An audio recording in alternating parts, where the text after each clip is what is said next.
Now we're ready to take a first pass at sculpting the subdivision surface model. As you can see, it looks quite boxy here. I'm displaying it without the edged faces, and I've got the selection brackets around it. You can see that it's really, quite square. And in fact, that's the sort of Achilles heel of this whole technique. Because you're starting from a box, you need to do some extra work to make it not be a box. Especially if you're doing character creature work. If you have a really boxy shape, it's not convincing at all. You'll need to look in all the ortho views to make sure you're not getting a boxy shape. In this case, I want to go to the top view. I'll hit Alt-W, go over the top view, right-click in there so I don't lose my selection. Alt-W again to maximize the top viewport. Then I'll go down to the Editable Poly and turn Show End Result on and go into Vertex mode. And what I want to do is move these points around to basically make a cylinder out of this cube. This is not just one point here. There are 5 points in that location. They're all stacked vertically. To select all of them, I'll drag a selection rectangle there, grab my Move tool, and then move that around. I'll just do that for all of these.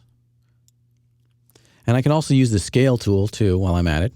I can hold down Control and select these just to save a little bit of time. I'll use the Scale tool and scale only in the Y-axis in the viewport here. Do the same thing for these. Control select them.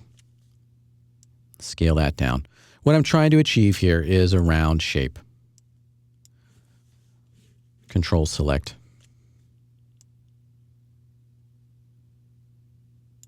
Got the Move tool too.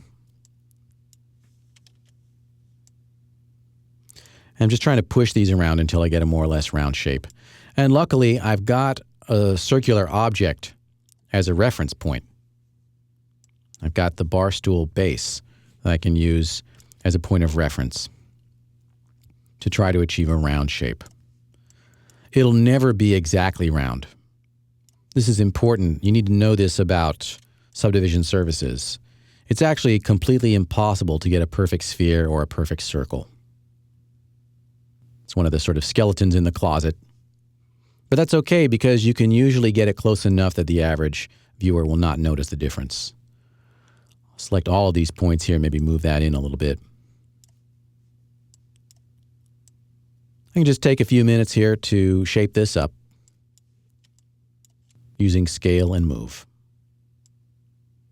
I'd like to try to make them as equidistant as possible. At least at this stage, I want to have a sort of uniform shape. And that means that most of the polygons will be about the same size. All right, let's see what that looks like in the perspective view. Go back to Alt-W. And as you can see what I've done, I've essentially converted that box into a pseudo-cylinder.